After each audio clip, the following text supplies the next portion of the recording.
You can't tell how someone feels just by looking at them or what they share online.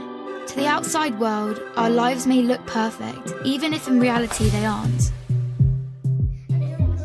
I'm always worrying about doing well at school, and with the end of year test coming up, I'm not sure how much longer I can cope. My thoughts swarm around my head, sometimes keeping me up all night. Some days it's just all too much, and I feel like I'm lost in space. When I did badly on one of my tests, I just about kept it together until I got home. Then I broke down crying in front of my mum. She listened for a bit, and then she told me that, just like physical health, we all have mental health. It's our feelings, our thinking, our emotions, and our moods. She then said that feeling down, angry, and stressed is a normal part of life, just like it's normal to feel happy, confident, and carefree sometimes. We all have positive and negative emotions that come and go based on what's happening around us. These are everyday feelings. Good mental health means experiencing negative emotions. It's not always about being happy. Mum can relate to the feelings of stress. So when Mum suggested I take a break from everything and do something I enjoy, I actually took her advice. So I made myself a hot chocolate, snuggled up in a duvet and watched a film. And you know what? Afterwards I felt so much better. Mum should take her own advice. Most of us only ever share the good things. We don't like to share how we really feel. Every morning when I wake up, negative thoughts stream through my head. Getting out of bed and pretending I'm okay takes all the energy I have. As the day goes on, the negative thoughts turn from a stream into a river.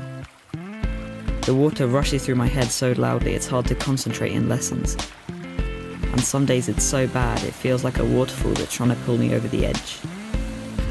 Everything is so overwhelming. I didn't think my friends would understand if I told them how down I was feeling.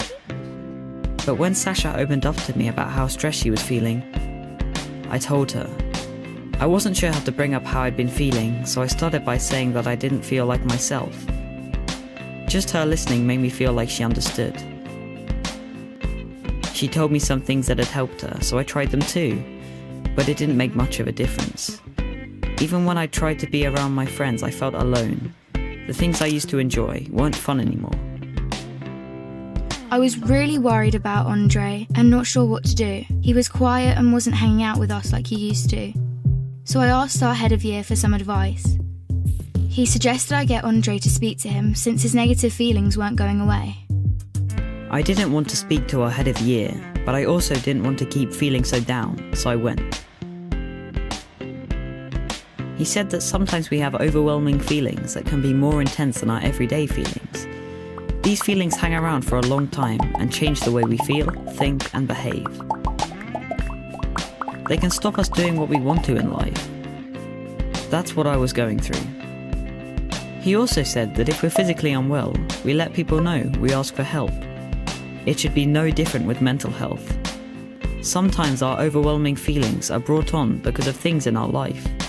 Sometimes they happen for no reason at all. After hearing this, I felt much less alone and it felt good to talk.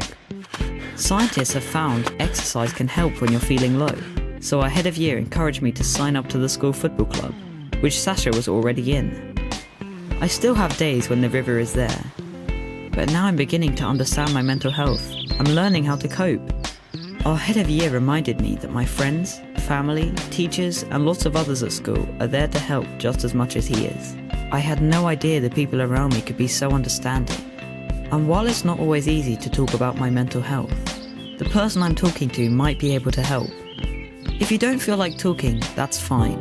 You could try writing, sports, reading, art, music, playing with your pet, whatever makes you feel better. If you're the person someone talks to when they're struggling, just listen with no pressure or judgment. You don't have to have the answer. If you feel unsure about anything, you can speak to a trusted adult.